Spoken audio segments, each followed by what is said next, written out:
Again for coming. Good morning, everybody, for the second time from my side. Happy to see so many people in this track, of course. As I said, my name is Yves. I'm Managing Director Europe of Continuum. A couple of words about myself later on. Shortly, derivatives analytics with Python is something that, as I said before, is a topic for me since 10 years. Derivatives analytics since even more years. I did my PhD at the chair for theoretical finance. So at that time, when I did my PhD, I didn't program at all. So today you can't even imagine that, but I did it more like a theoretical physicist at that time. Now, of course, today what drives me more in my everyday business is the development and implementation of analytics functionality in Python. And I will jump into it right now. About myself, just a couple of words. As I said, Managing Director Europe of Continuum Analytics, one of the largest and premier providers of data analytics solutions based on Python. I founded Visixion GmbH, which I called since a couple of years the Python Quants, already in 2004. There we did already lots of consulting, lots of development work. I'm also a lecturer for math finance at Saarland University.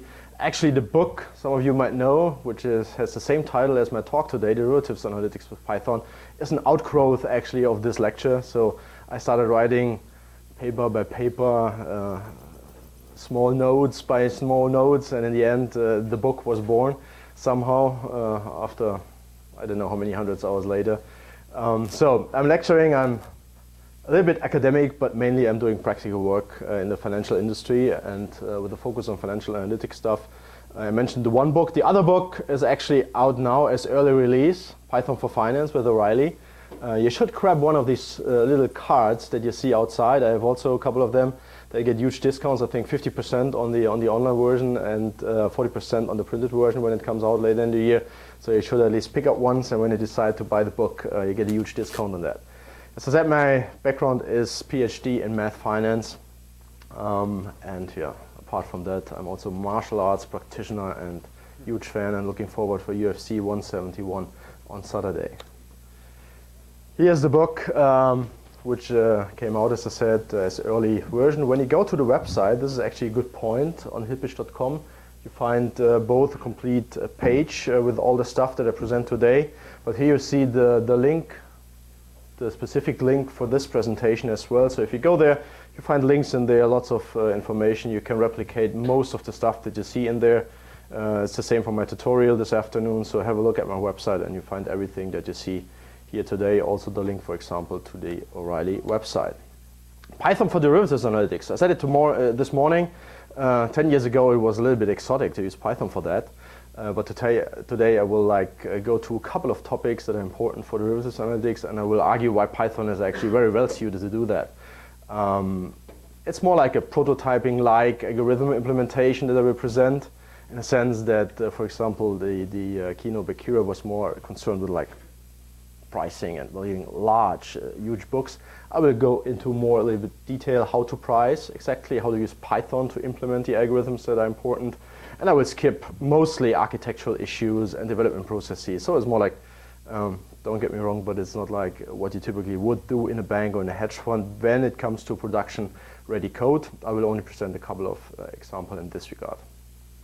The agenda for today, first topic, as I said, financial algorithm implementation. I will then come to one of my most favorite topics in Python, the performance and performance libraries and how you can use them to speed up derivatives analytics. I will then present couple of examples based on our derivatives analytics called DX analytics. It's completely implemented in Python, and I will show off a slightly complicated example which shows what it can do. And in the end, I will argue that web architecture is the right one to use, not only via the web in the sense that you provide applications to your customers, but also to use web technologies internally to deploy, to develop, and to provide such functionality. As I said, you see the link throughout, so that's the reason why I let the link line here, but here's the link again, where you can, if you like, to immediately access the slides that you see here. Financial algorithm implementation.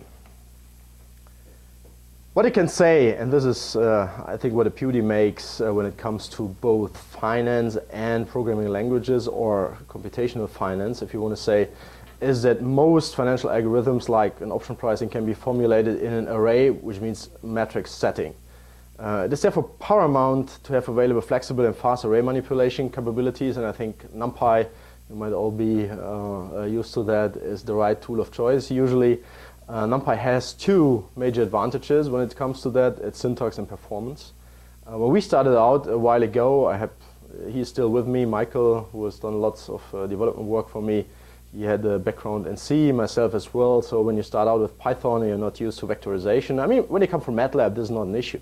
You're used to that. But if you come from C or C++ background, and I recently had once again such an encounter where you see code which is implemented as if it would be C, where we will see you have to use different paradigms when you use Python, and want to make sure that your code is performant in that sense.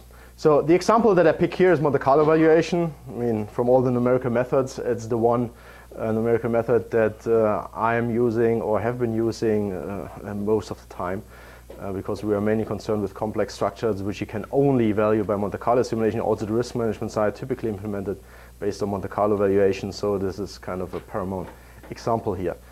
The most simple one you can pick usually is the geometric Brownian motion, originally used by Black, Scholz, Merton, 1973, to value European options on a stock or a similar security. I mean, the precursor, Bachelier, the French guy who wrote his thesis and published it in 1900, is not that well known, but still, I mean, today it is well known. But he used arithmetic Brownian motion, where we all know that it's not kind of the best model to model a stock price, which usually cannot fall below zero. But still, this is, even today, we all know the shortcomings of this model. It is in use and it represents still kind of a benchmark, and to make the point here, I think it's pretty well suited. You see here the exact Euler discretization of this stochastic differential equation, which we want to use to simulate our index or stock or whatever you would like to have as a real-world asset. You can do this in pure Python. When I say pure Python, I mean I don't import any library from the scientific stack like Numpy, SciPy, or whatever. So I stick with the standard library, and I use stuff like math, for example, or the random function, the Gauss function to generate normal randoms from the random library. So I don't use the fancy stuff, so to say, from the SciPy stack. It's just pure Python. This is what is meant by that. We parameterize our model, provide a couple of data, and then have something which looks like this. You have a nested loop. The first loop is for the paths, path by path. It's simulated, and every path is simulated time step by time step. So nothing special in there, but once again, this is pure Python. You can download Python 2.7, 3.3, use a function, and it returns you, once you call it, given a number I, for the index level, or number of index level paths, you get back a list of lists in this case. Once again, data structure only in Python. So you can do this, for example, for 100,000 paths, which is not that much when you want to price an option, especially not when you want to price a more complex payoff. And it takes quite a while, 26 seconds on this notebook.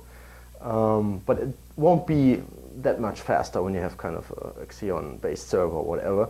So it takes time to do this based on the list objects. When you loop, have this nested loop, and have enough time steps that you want to discretize with your stochastic differential equation. So I mean, this is one of the major prejudices when people first encounter Python. They say, well, this is not a compliant language, this is not fast enough. Well, if you do it that way, it might not be fast enough. But still, you can work with it. For example, you can visualize what you have done pretty easily. So Python makes interactive analytics pretty simple. You just have to read out the values, and you plot it with matplotlib. It's a couple of lines of code. Even if you're not a non-expert programmer, you can accomplish this. So for a student, for example, where time doesn't play too much of a role, maybe in terms of valuing options in real time, this is quite a good way still to use it. So when we want to value that, we have the Monte Carlo estimator, which looks like this. You have 100,000 end values. You calculate per end value the inner value of the option and discount it back, having taken the average beforehand. So this can be done in Python, again, if you maybe come from C, as I said before, while you're looping over the single values, sum it up, take the average of that, discount it back. Everything pure Python, everything loop-based. But you can also use something like list comprehensions, which makes the code a little bit more compact and the syntax much, much closer to mathematics. Here in this case, you see kind of a single line of code which accomplishes the looping that we've seen before, which makes the code typically much more readable to those who are accustomed using this language and these paradigms in the end. The result, fortunately, is the same by using both approaches, so there is no difference in the result actually, but I mean it's a different kind of coding paradigm, of course. Now, when you do with Numpy, you can use all the nice vectorization capabilities that Numpy provides. Here in this case, I use the log discretization. Now, log discretization allows me to fully vectorize the whole thing. So I only have a single line of code where I simulate 100,000 paths, maybe over 50 time steps. So all the looping that we've seen before, the nested loop, all the structure and then like counting and stuff like that has gone. I only have a single line of code here, like for displaying reasons presented in 2 lines. But nevertheless, it is quite a compact function. And as I used to say, this is fully Numpy. No looping at all on the Python level. The whole looping is delegated to Numpy, and as we might all know, Numpy is implemented in C and partly in Fortran, so this is expected to be much more faster, but we should check this. And you see here it takes less than 1 second to accomplish the same task, which took us 26 seconds before. So a speed up of roughly 26 seconds. And I mean, we used Python before. Well, you can do it that way, but obviously there are some good reasons to use a Numpy, which is actually the syntax, which is much more compact. You can vectorize whole stuff. Typically, this leads to higher readability, but on top you get typically a speed up which is significant. Not only like 20% or 15 or 25%. You see here it's roughly 25 times faster when you do it that way. So you can have quite compact and efficient code, and we see it here once again, where we use list comprehensions for the calculation of the Monte Carlo estimator value. Here we can use again vectorization, which makes it even more compact, where we just say the maximum here in a vectorized fashion over the last time step of my pass minus k, and I end up with a single line of code calculating a value which actually is based on, in this particular example, 100,000 values. So makes it pretty compact, and usually we would also expect this to be much faster, but this operation isn't that compute intensive. How do you think that would compare to the same thing written in C, and then it calls from Python? Well, the optimized C implementation would still be much more fast, much faster. Like 10 times faster, or speed up? We come to a point, maybe we can revisit this point because I will revisit my examples later on. But actually it depends on how much work you put into that. I mean, Numpy is known for its universal function, as they are called, and I mean, I think the name already suggests that if they are universal, then they are pretty good maybe, but if you want to be good for so many things, they're not like optimized to one specific thing. So if you have an expert C coder who sits down and writes an optimized C algorithm, you would expect this to be significantly faster. If it's 10 times, I would doubt, but I mean 2 or 3 times would still be significant in a sense. But I have an example where we come close to the C code compiled version, but this is based on the next example on the binomial option pricing. Yeah. How does the performance scale difference? How does it compare if you did the billion path, not 100,000 path? I mean, this is a difficult question. First of all, you need to get the billion path into your machine, so it depends on how you structure it. If you have enough RAM, I mean, this still will take a while. The fixed costs, the overhead costs, in a sense, that become enormous. The scale, like setting up the memory layout, the initializing the Numpy array, and I mean, in the end, the looping is similarly efficient, but the overhead costs are becoming significant. It's a loaded question. The loop doesn't have that overhead. You don't have to load all the memory at once.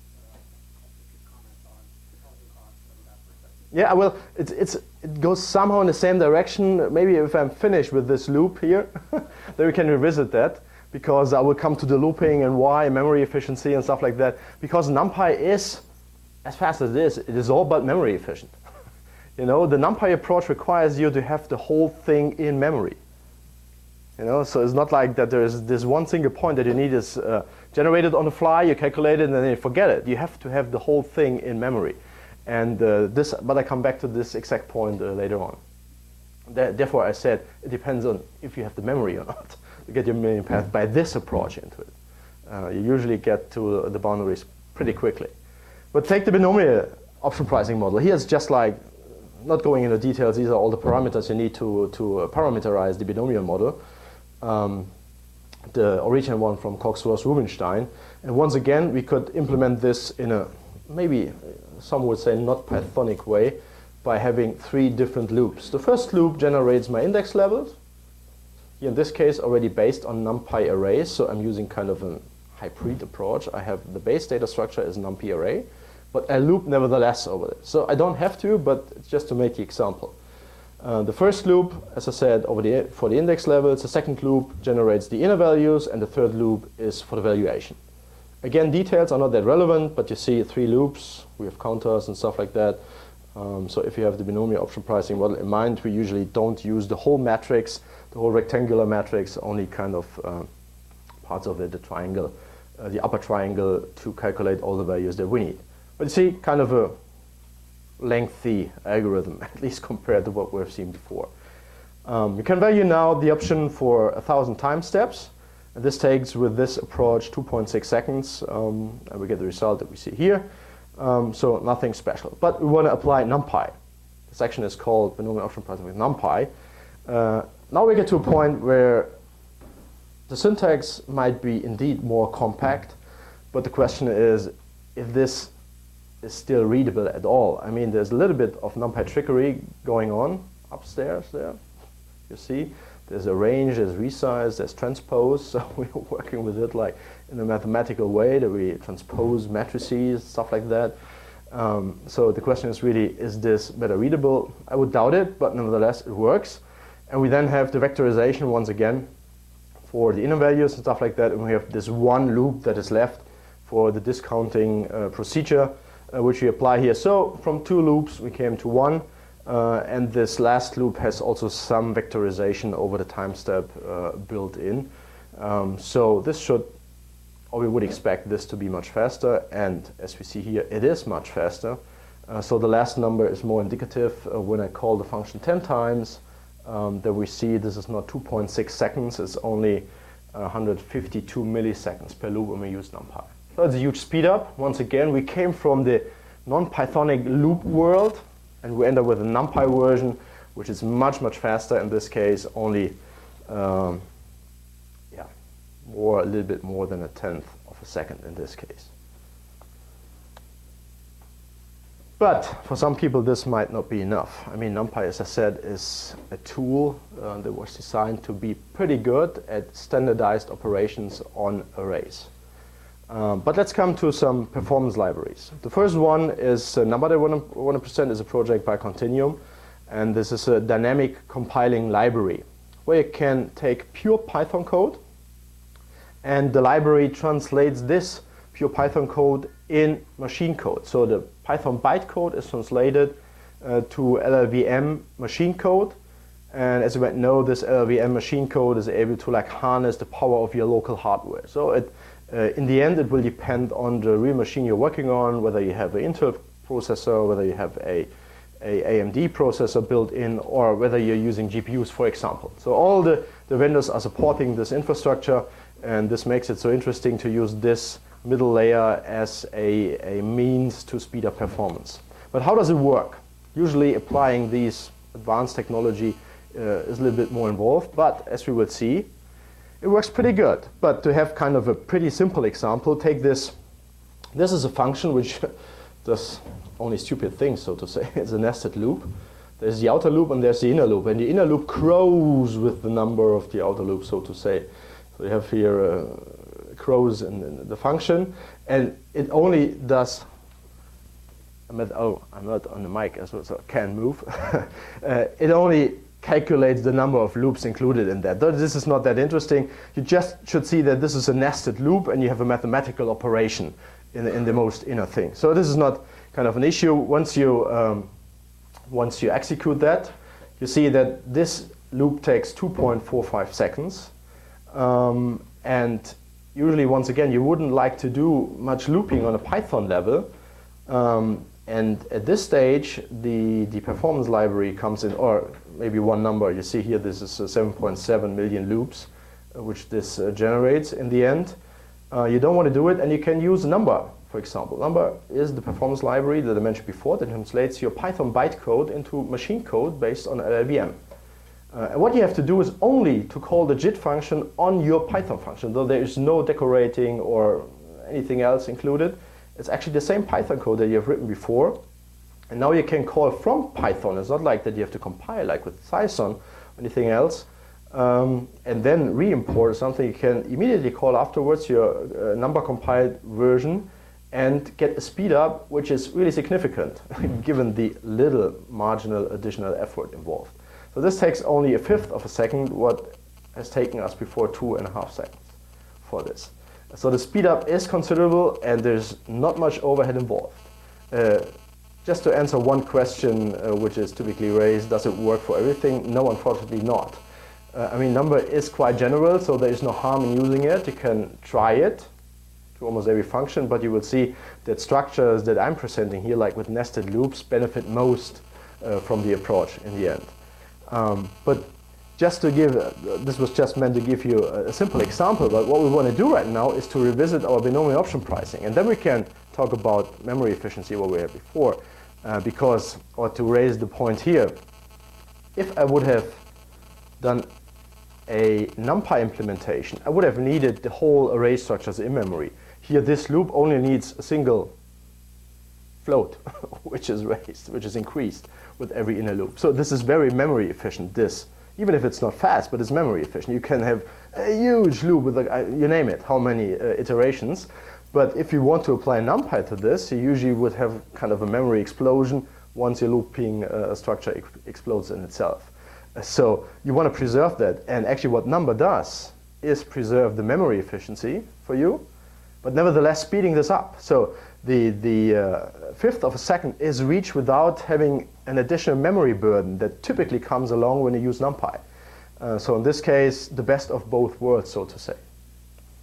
And we see it here as well, but this, the binomial model is not that memory intensive. So in comparison to the Monte Carlo simulation, for example, the binomial model is if I have 1,000 time steps, which is pretty granular for the binomial option pricing model, I have only 1,000 times 1,000 metrics. This is not like a huge thing. If I have a billion paths, I would need kind of a billion times 50 time steps or whatever. So this is a different kind of beast, but here in this case, let's have a look what happens. Once again, it's pretty low overhead. It's just like calling a single function, a JIT function for just-in-time compiling, to my original Python function.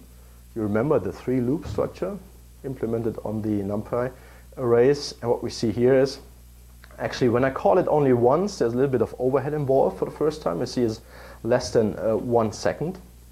But when I call it then again and again, you see I have only 50 milliseconds. So when you remember our, I go back to the numbers, that we have a direct comparison. Here you see the Numpy version was in the end roughly 150 milliseconds. And our other version was 2.6 seconds. So we came from 2.6 seconds using Numpy, not very memory efficient for some examples, but here it doesn't make any difference. I need the arrays anyway, so there's no issue with memory involved. I end up with 150 milliseconds, and then using the number approach makes it even more efficient and speeding it up 3 times compared to the Numpy version. So what has happened here? I mean, Numpy is known to be pretty fast for lots of applications. I've shown this with Monte Carlo simulation. We've seen the speedups for the binomial model. But here what happens is that the number dynamic compiling library takes all the information that I provide. So I provide detailed information via the looping structure and takes this with the typing provided by the Numpy arrays and tries to make specific optimized code for that. So this is the difference. When you have Numpy, these are universal functions, and here number generates specifically compiled versions of your function.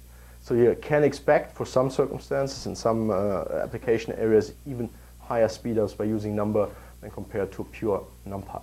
So here we have a hybrid.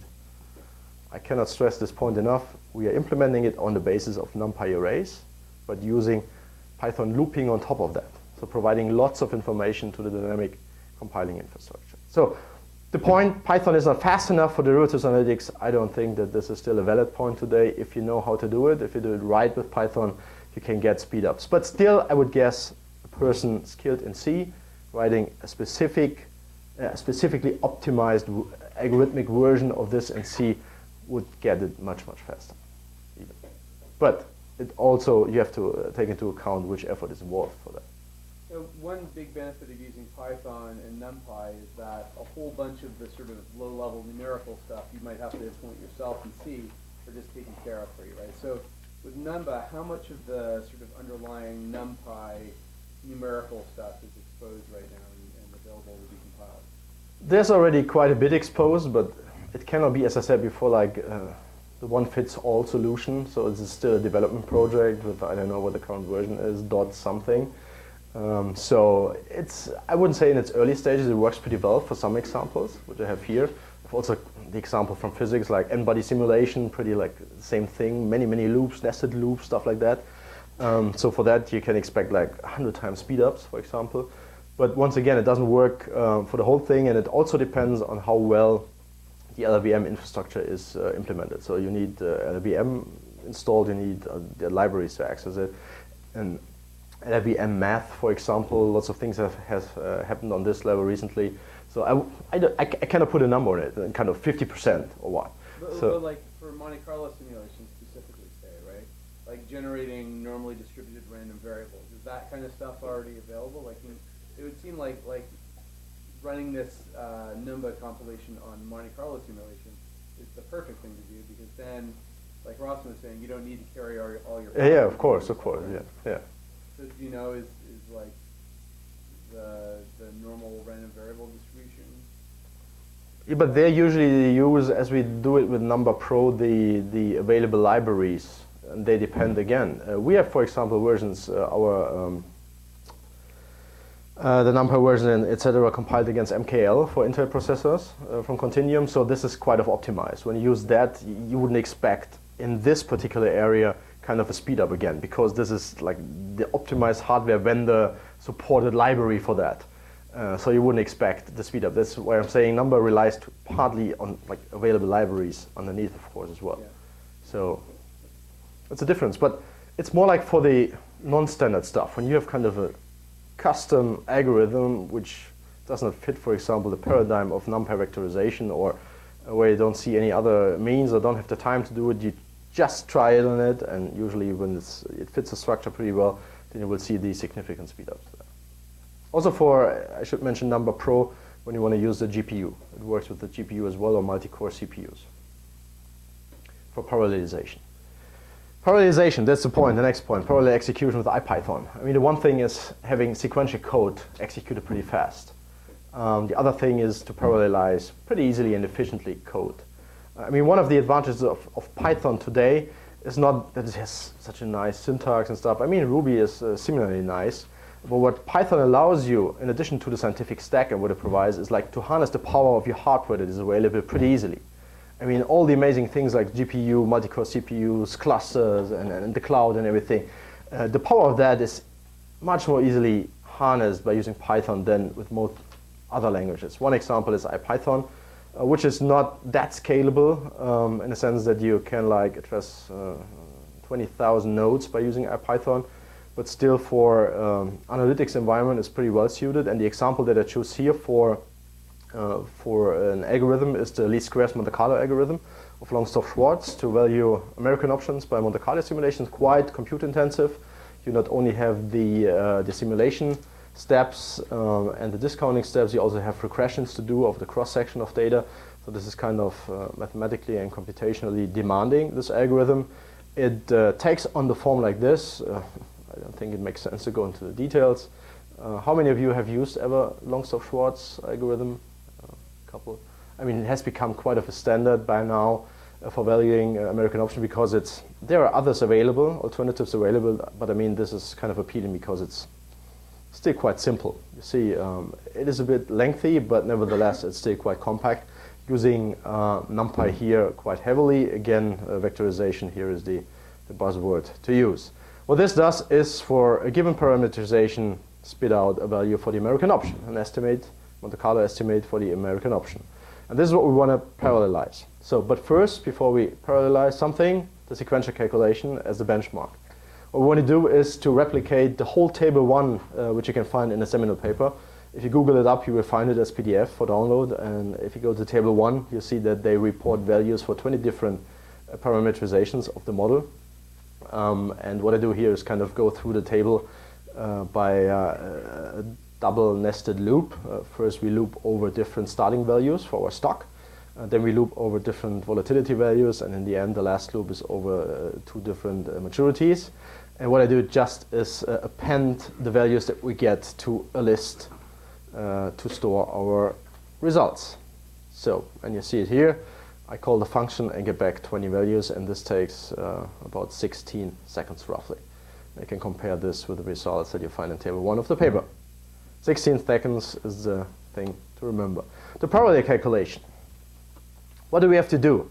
We need a cluster. We need something to address, something to shoulder the parallel workload, and you can do it locally. You don't need to have a server with many cores or even a cluster with so many compute nodes.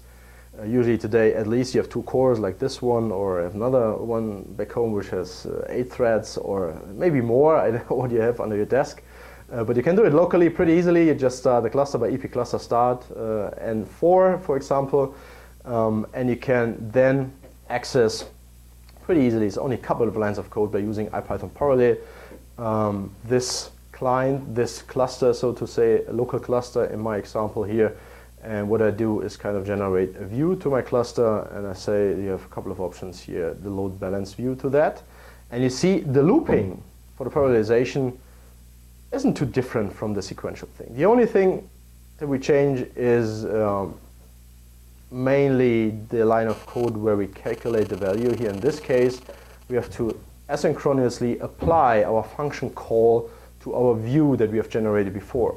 This is the only difference in terms of, like, when I do it sequentially, I calculate it. Once I have the value, I append it. I go back here. In this case, first of all, we just apply asynchronously. We shoot out all the things to our cluster. How many nodes there are available, this doesn't make any difference here. If I have more, would I expect a higher speed up? If I have less, well, I would still expect a speed up. But nonetheless, what I have to do is, after I append every single thing that I get back from my cluster, from my local IP cluster, I have to wait until everything is finished. The asynchronously application makes it necessary for me to wait for all the things reported back to me. But what we expect, what we see here, is that we see a significant speed up, even on my single machine with 5 lines of code mainly. We get a speed up that is roughly linear in the number of cores. Of course, parallelization always involves kind of overhead. So if you have 2 cores in it, you wouldn't expect kind of a doubling of the speed, but in this case it's roughly 1.6. So if you remember, it was 16 seconds. It was reported here. And here we have 10 seconds. So when we do it on a server, for example, with 16 threads, 8 cores, you typically get to a point where you have linear scaling in the number of cores for that. And this is remarkable, given that there's only little overhead involved in that. Just as a verification, here we have the results from the parallel execution. We would expect these to be the same when we have the same seed for our random number generation. So pretty simple to harness the power of modern hardware technology via Python.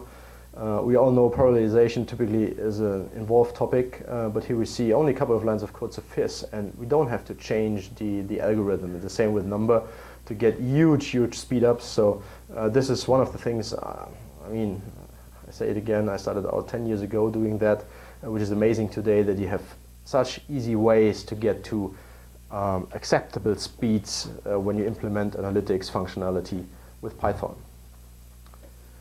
What we have done is to implement with these and similar approaches a complete derivatives library, analytics library, completely Python-based. We call it DX Analytics. I want to give a brief overview and talk a little bit about the philosophy, and then I want to present an example.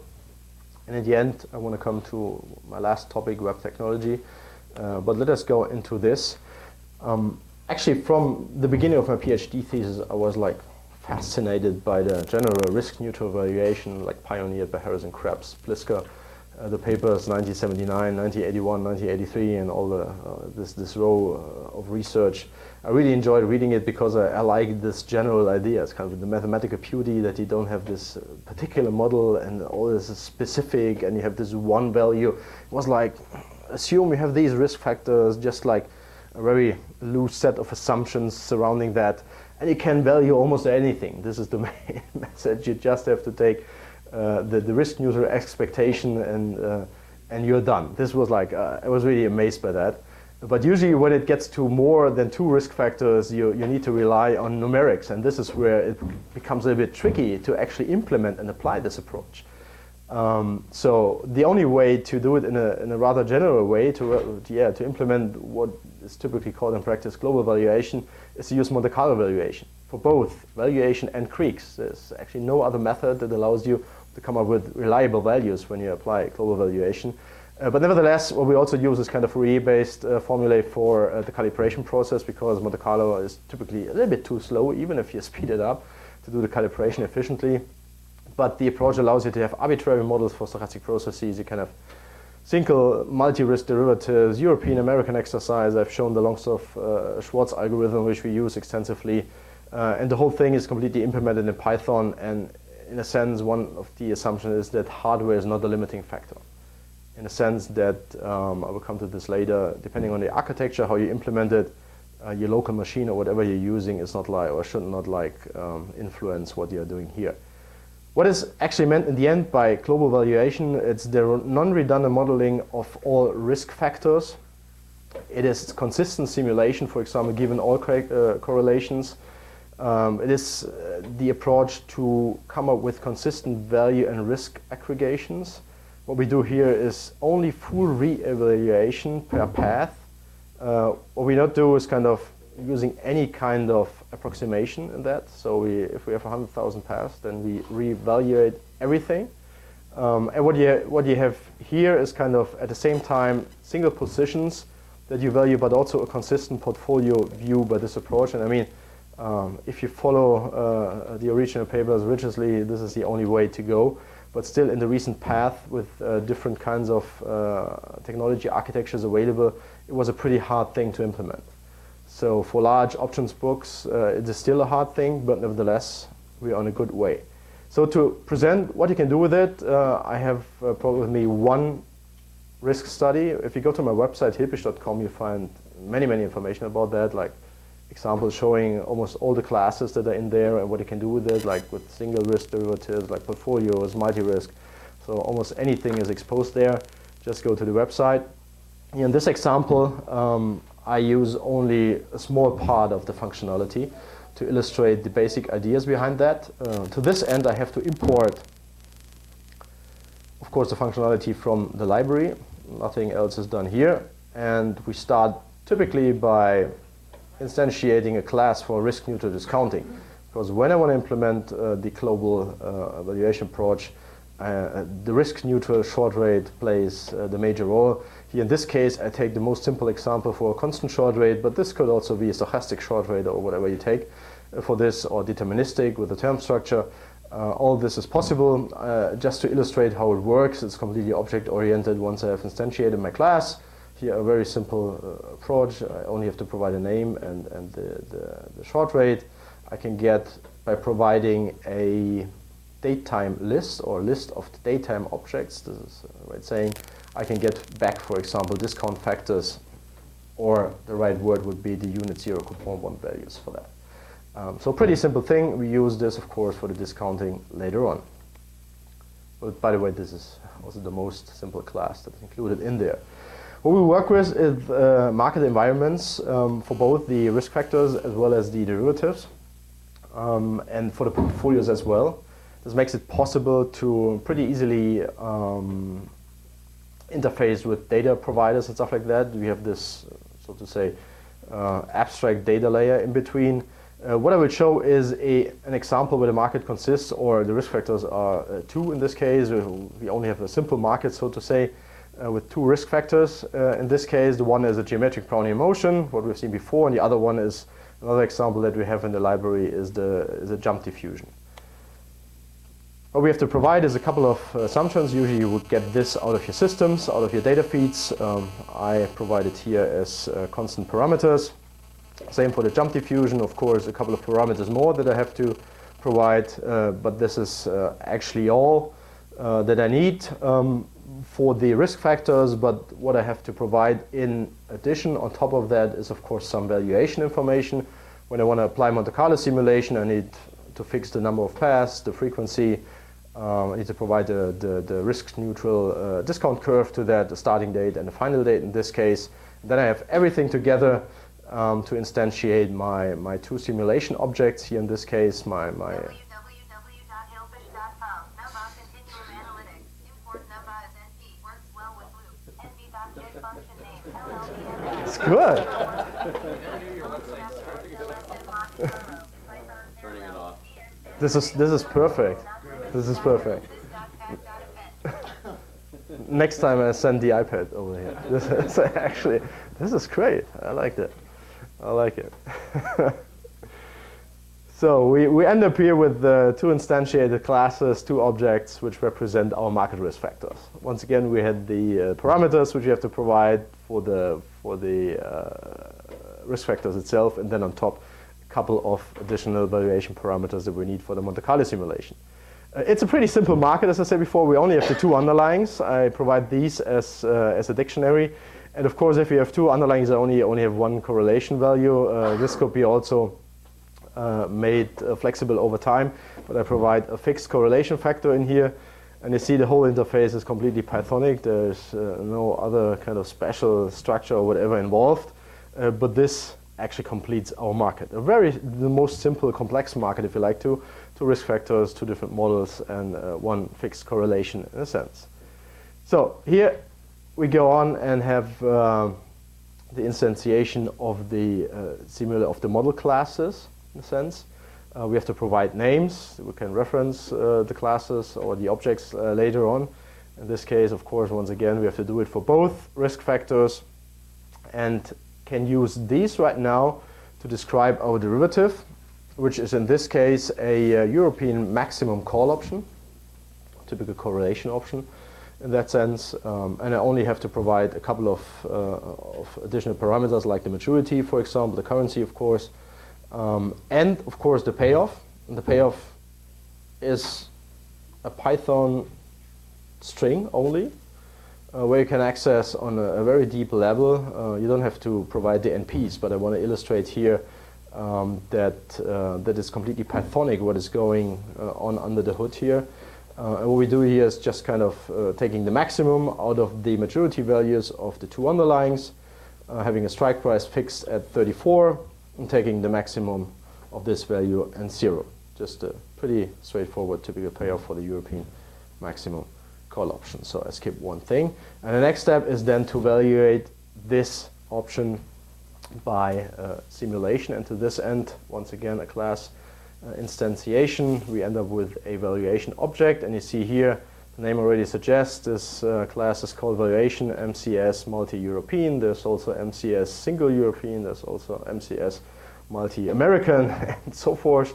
So for every type of product, you have here different classes that you can call. Mainly the stuff that you provide is almost always the same in here. And we can now use this pretty efficiently to calculate, for example, the present value. Here, this resembles parts of the code that I've seen in Kira's presentation this morning, where you call the present value method to get, as the name suggests, the present value of the max call option, or you call the delta method, providing, in this case, because we have two risk factors, which delta we mean. So we calculate the delta for the geometric Brownian motion, in one case, and the Vega for the jump diffusion process, for example. What is pretty nice, of course, that you can have graphical analysis and risk analysis and so forth, similar to what you use when you have closed formulas. I mean, one of the beauty of the like Scholz formula is not only that it's analytical, but you can generate amazing graphs showing like the Vega, depending on the strike K and so forth. But you can do it here because it's implemented as it is implemented, the same stuff, and it's also pretty efficient. In this case, what we do next is kind of generate for each example 100 different values for parameterizations ranging from out of the money to far in the money options over both underlying risk factors. So 100 values in total, and you see here the 100 present values on my local machine here are calculated in roughly 5 seconds, but using Monte Carlo simulation. I have to emphasize this, so it's not known to be the most efficient numerical method in terms of time, but it still works even on my local machine, and you can get these graphics where you have, pretty good visualization of what is going on in terms of different parameters leading to which values here in this case. The same procedure for the creeks. I have taken out one example, the delta for the jump diffusion here. Once again, we calculate 100 different delta values, which are visualized like that. And you see this is also kind of a standard or convenience functions built into the library where you can visualize pretty easily such statistics. And to make the example complete, the last thing is the Vega with regard to the geometric Brownian motion, and you see even this complex beast is pretty easily visualized, and already such a graphic is kind of a good thing to, especially to discuss this with vol-oriented traders or people implementing more complex hybrid strategies. You can do amazing things with that, even if you have more risk factors. Of course, visualization in 4D space is still complex and not that easy, but whenever you have the option to plot something 3D, you get very valuable insights into what you're doing here without having any kind of analytical formula or what is below that. This is all implemented in a numeric way, and as I said, with the global valuation approach at its core. Oops, I've gone in the wrong direction. This is the next topic, also global valuation. What is actually meant by in this example, in this particular example? Where do we see global valuation compared to other approaches where we use maybe approximations or what? So to get back to our original situation, I reinitialize my initial values for both underlyings, and we see once again we end up with 5.11 if you remember the present value from before. And for example, if we take out, we have a highly positive correlation case here. We have assumed a constant correlation of 0.75 here in this case for the two instruments. Here you see the actually second path, because we have zero numbering. Path number 1, which I've picked out, where you can pretty easily see that it's indeed highly positively correlated, actually. But what would we expect? This is a correlation option, and the positive correlation isn't too good for the value of my option. I would rather like to have a negative correlation. 1 minute left. Yeah, I'm almost at the end. I would rather have a negative correlation, because this would be better for my correlation option. And this is what we do here. We change the correlations, which is actually only one value, to minus 0.75. And what you see here, of course, the present value increases as expected. It's a significant increase, because it's pretty good to have negatively correlated assets, which made up my basket in this case. And by global valuation is meant actually that if we pick out the same path that we have picked out before, you see it path by path. And with every single value, the whole thing is in itself consistent, and you can pick out any data point that you have. You will see immediately the effects of your assumptions, of your changes, and of your bumps in that. So since I'm almost out of time, I'm quickly only pushing through this. It's only a couple of slides.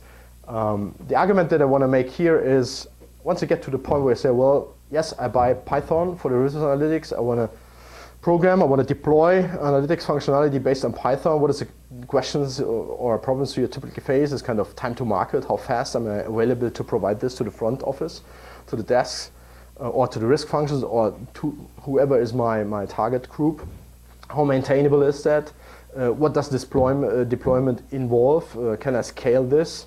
One of the last questions. And I think web technologies, as they stand as of today, provide to some extent better solutions to these problems than traditional architectures. I'm still quite regularly in discussions with our clients which approach to take. Do we have fat clients in the sense that we implement, for example, GUIs which run on a Windows operating systems, or should we better deploy it on a web basis? And I always argue for the web thing.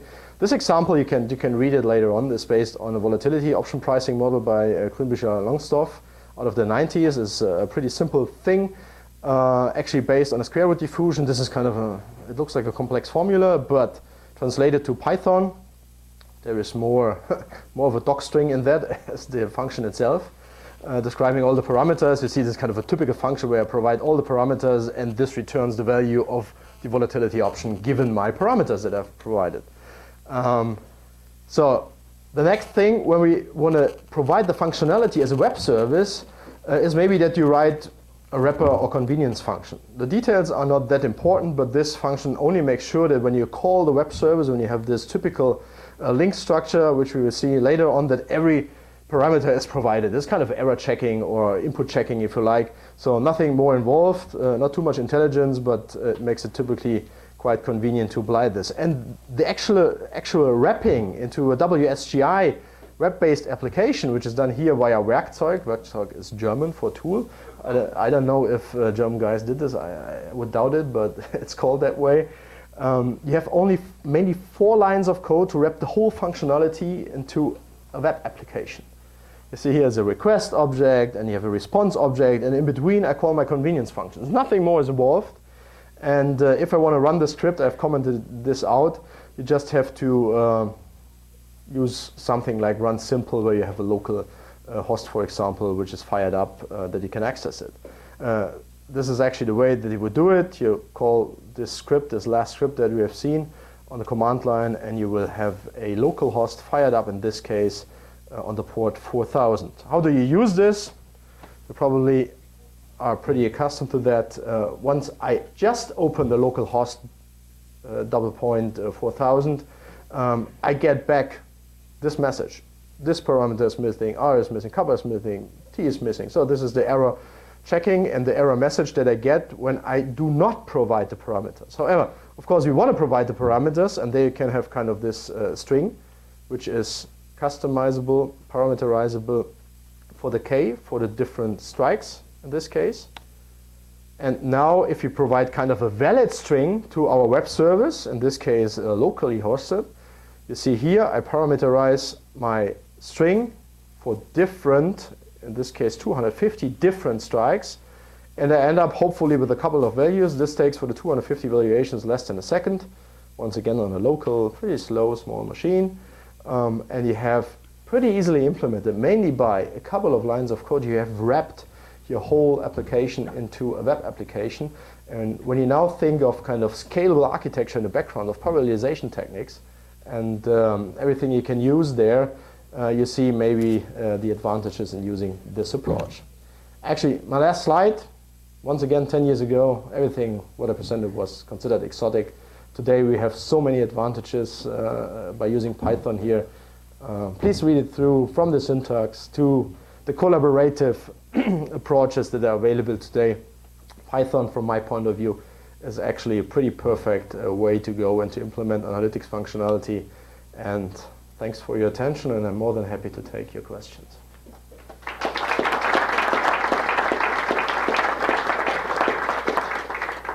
I was told 2 questions, 2 quick questions maybe. Yes? Have you tried optimizing for the ARM instruction set using numbers? On ARM processors? No, I don't think. Oh, I'm not aware of that, so please take my no not for a no.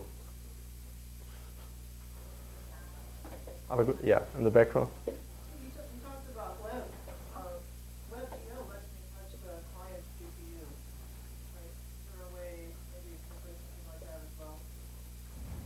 pretty interesting approach. I never thought of that. Could be, yeah. I mean, there's so many ways that you could take or decide upon as of today how to better deploy this infrastructure. But this is one thing I haven't been thinking about. But it's a pretty amazing thing.